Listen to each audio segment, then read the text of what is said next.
Selamat siang, Bu. Perkenalkan, nama saya Benyamin Sibarani dari Prodi D4 Terbel dengan NIM 1142202. Di sini saya akan menjelaskan terkait tentang proyek yang saya lakukan, Bu, yaitu pengisian dokumen SRS, dan topik yang saya ambil adalah sistem informasi jasa pembersihan sampah masyarakat. Adapun daftar isi pada dokumen ini adalah yang pertama introduction, yang kedua sistem overview, yang ketiga functional requirement, yang keempat data requirement, dan yang kelima adalah non-functional requirement. Yang pertama adalah introduction. Uh, di sini akan dijelaskan tujuan dari penulisan dokumen ini. Tujuan dari penulisan dokumen ini yaitu mengumpulkan kebutuhan perangkat lunak sistem requirement sesuai dengan permintaan yang diberikan pihak jasa pengelolaan sampah lingkungan. Yang kedua, memberikan gambaran dan alur dari sistem yang akan dibangun serta fungsi-fungsi yang akan digunakan. Yang ketiga, menyatukan pemahaman antara developer dan klien mengenai sistem yang akan dibangun.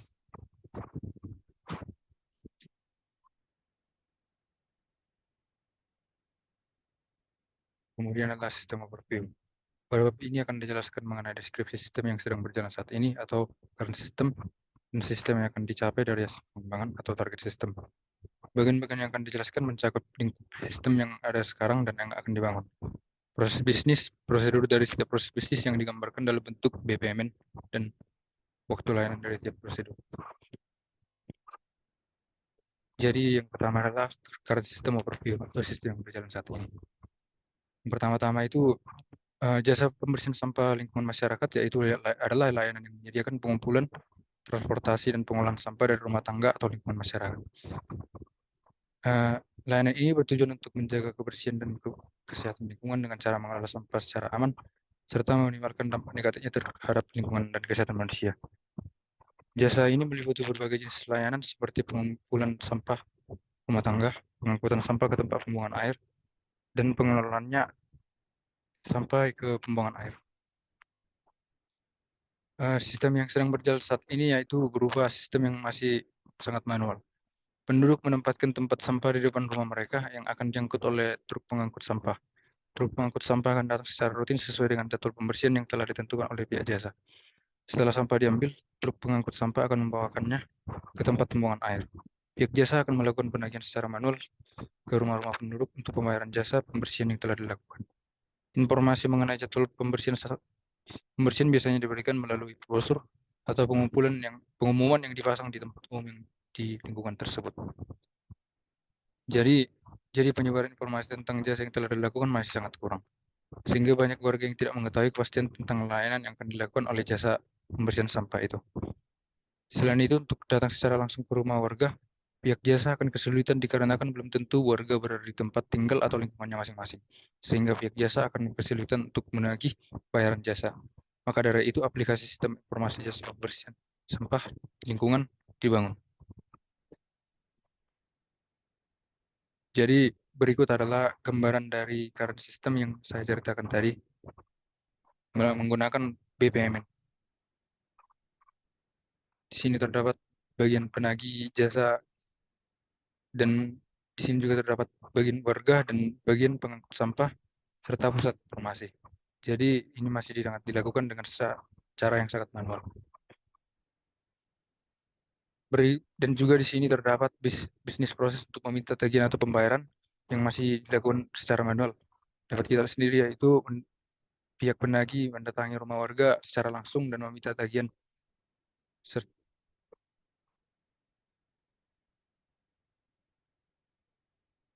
Kemudian akan dijelaskan target sistem overview. Jadi target sistem yang akan dibangun adalah sebuah aplikasi sistem informasi yang dirancang untuk memudahkan warga dalam mengakses informasi jadwal pengangkutan sampah di lingkungan mereka. Dengan aplikasi ini, warga dapat memperoleh informasi terkait jadwal pengangkutan sampah secara langsung melalui ponsel pintar mereka tanpa perlu menunggu kehadiran truk pengangkut sampah. Selain itu, pihak jasa pembersihan tidak perlu lagi datang ke rumah warga untuk menagih pembayaran jasa, melainkan tagihan ini akan dibayarkan melalui aplikasi tersebut dan dapat diakses oleh warga kapan saja dan di mana saja. Dan untuk pengguna sistem, terdapat dua jenis pengguna, yaitu admin dan user. User dapat melakukan pencarian informasi mengenai jadwal pengangkutan sampah, catatan, dan riwayat pembayaran. Untuk mengakses catatan dan riwayat pembayaran tersebut, user harus melakukan login terlebih dahulu. Sedangkan untuk admin, mereka dapat mengakses aplikasi dan mengelola informasi-informasi pada jasa ini seperti jadwal pengangkutan sampah, catatan, dan riwayat pembayaran lainnya. Aplikasi ini juga dilengkapi dengan fitur laporan masalah atau feedback yang memungkinkan warga untuk melaporkan masalah terkait dengan pembersihan sampah di lingkungan mereka seperti tempat sampah yang penuh, sampah yang berserakan, atau masalah lainnya. Melalui fitur ini, pihak jasa pembersihan dapat secara segera merespon dan menangani masalah yang dilaporkan oleh warga dengan cepat dan efisien. Secara keseluruhan, dengan adanya aplikasi sistem informasi ini, diharapkan dapat meningkatkan kualitas pelayanan jasa pembersihan sampah dan memberikan kemudahan bagi warga dalam mengakses informasi dan melakukan transaksi pembayaran jasa. Selain itu, aplikasi ini juga dapat membantu pihak jasa pembersihan dalam mengelola masalah yang terkait dengan masalah pembersihan di lingkungan mereka. Nah, jadi berikut adalah target sistem yang sudah diceritakan tadi menggunakan BPMN.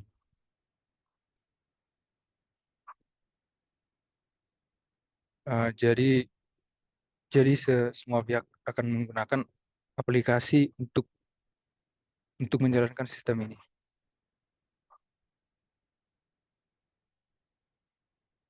Kemudian di sini terdapat bisnis proses untuk pembayaran jasa.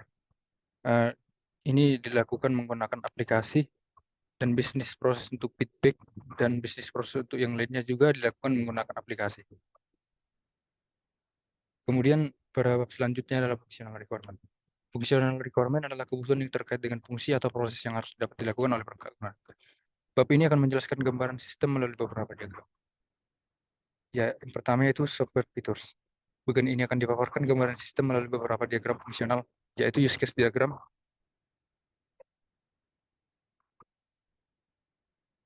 Jadi berikut adalah use case diagram pada sistem. Yang pertama ada warga, dan yang kedua adalah bagian pengangkut sampah dan terdapat admin. Warga dapat melakukan autentikasi dan melakukan pembayaran. Kemudian juga warga dapat melakukan feedback dan melihat informasi, yaitu melihat informasi jadwal pengangkutan sampah. Kemudian pada bagian pengangkut sampah dapat melakukan autentikasi juga dan kemudian melihat jadwal piketnya. Dan pada bagian admin dapat melakukan update jadwal pengangkutan sampah dan mengirimkan notifikasi, yaitu mengirimkan notifikasi pembayaran berhasil dan mengirimkan notifikasi feedback berhasil. Kemudian terdapat use case skenario untuk setiap use case yang terdapat pada diagram use case ini. Jadi saya akan memilih salah satunya saja, yaitu use case skenario untuk login admin.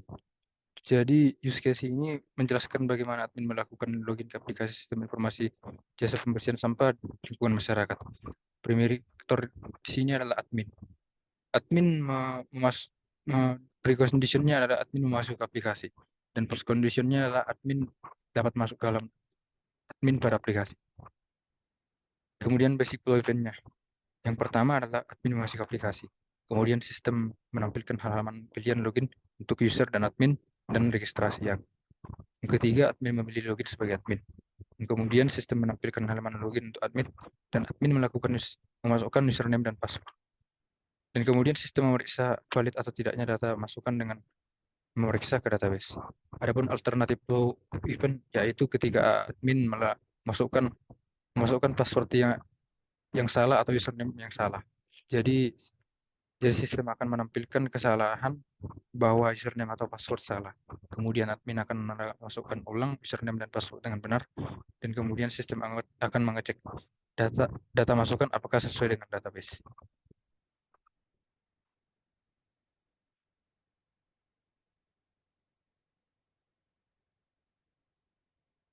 Kemudian pada bab selanjutnya adalah data requirement. Pada bagian ini jelaskan tentang proses pengembangan basis data yang akan digunakan untuk menyimpan data, meliputi IRD serta implementasinya. Adapun IRD pada sistem yang akan ditargetkan yaitu pada IRD ini terdapat beberapa entity. Yang pertama itu user, kemudian feedback, transaksi, dan admin serta informasi. Kemudian untuk hasil translasinya adalah sebagai berikut. Jadi dapat dilihat bahwa terdapat entity yang mengandung primary key dan foreign key. Jadi foreign key yang di sini merupakan hasil dari relasi uh, seperti seperti one to one dan one to many.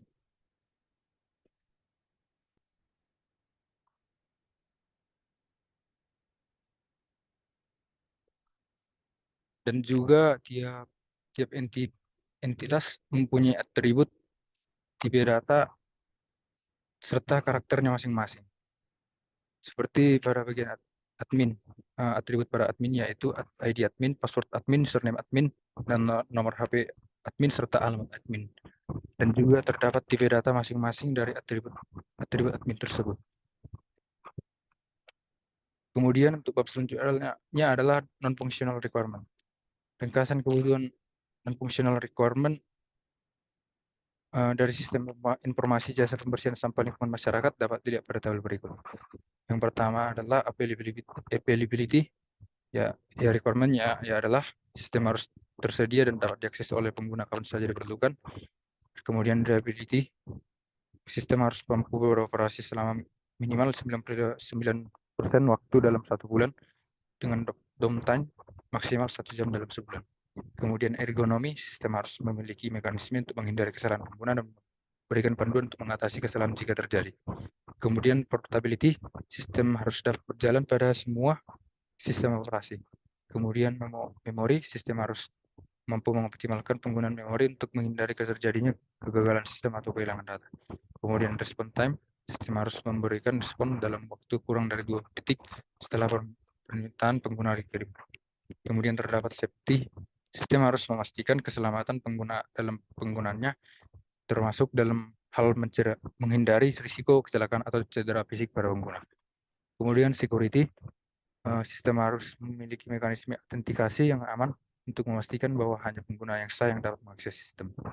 Kemudian dalam bahasa komunikasi, sistem harus memiliki fitur penerjemah otomatis untuk memudahkan pengguna yang tidak fasih dalam berbahasa asing.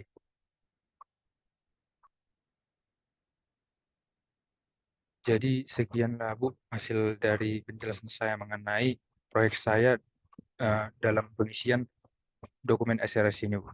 Apabila terdapat kesalahan kata yang telah saya perbuat, saya meminta maaf Bu. Terima kasih Bu.